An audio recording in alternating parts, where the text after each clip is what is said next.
Noong ako'y 9 na taong gulang, nagbakasyon ako sa Obando, Bulacan. Kasama ang mga kalaro ko, mahilig kaming manguha ng tahong sa malapit na ilog.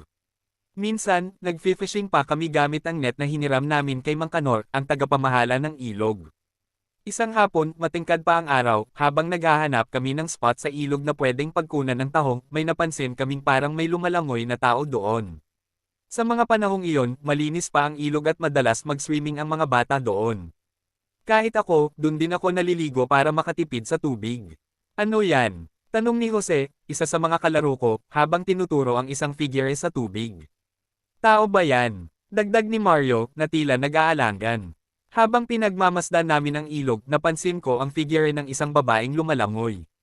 Hindi siya umaahon. Nakapagtataka dahil kitang-kita namin siya, pero parang hindi siya nauubusan ng hangin. Nagtawanan pa nga kami at nagtanong-tanong kung sino ang pwedeng lumangoy ng ganun katagal. Baka champion swimmer yan, biro ni Tomas. Ngunit habang patagal ng patagal, napansin ko na tila ba patangin tingin ang babaeng ito sa direksyon namin. Tumindig ang balahibo ko nang makitang parang nakatitig siya sa akin. Tingnan nyo, parang siya'y nakatingin sa atin. Sigaw ko sa mga kalaro ko. Biglang bumigat ang hangin, at ang araw na matingkad kanina'y biglang natakpan ng mga ulap. Dahan-dahan naming napansin na ang babaeng lumalangoy ay tila lumalapit sa pampang. Hindi siya naglalakad o lumalangoy ng normal, parang dumudulas ang kanyang katawan sa tubig patungo sa amin. Nako, umalis na tayo dito. Sabi ni Jose na halatang kinakabahan na. Nakakatakot na to, alis na tayo.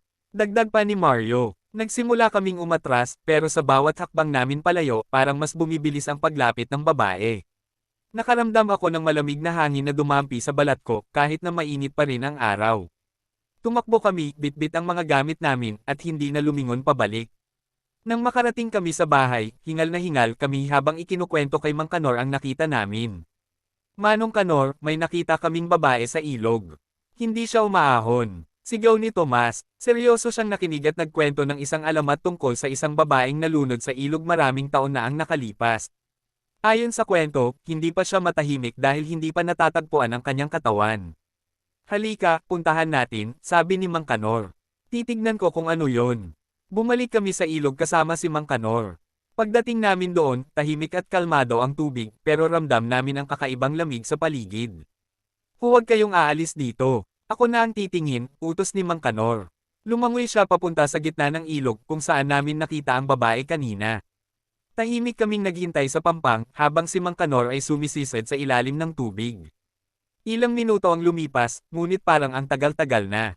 Manong Kanor, okay ka lang ba? Tanong ni Mario, pero walang sumagot.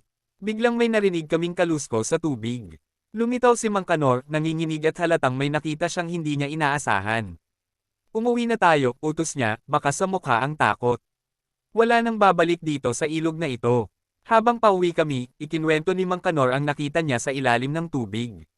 Isang malaking bato, na tila ba may nakataling babae sa ilalim nito, ang nakita niya. Malabo at malamig ang tubig sa paligid nito, na parang may humihigop ng init mula sa katawan niya. Mula noon, hindi na kami bumalik sa ilog ng mag-isa. Ang bakasyon na iyon ay naging isang kwento ng takot na hindi ko malilimutan. Hanggang ngayon, tuwing naiisip ko ang babaeng iyon, nararamdaman ko pa rin ang malamig na hangin at ang nakakatakot niyang tingin. Pagkatapos ng ilang araw, napanaginipan ko ang babae sa ilog. Sa panaginip ko, narinig ko ang kanyang boses, humihingi ng tulong. Nang kinaumagahan, kinausap ko si Mang Kanor tungkol dito. Manong Kanor, bakit ganon? Parang naririnig ko siya sa pan.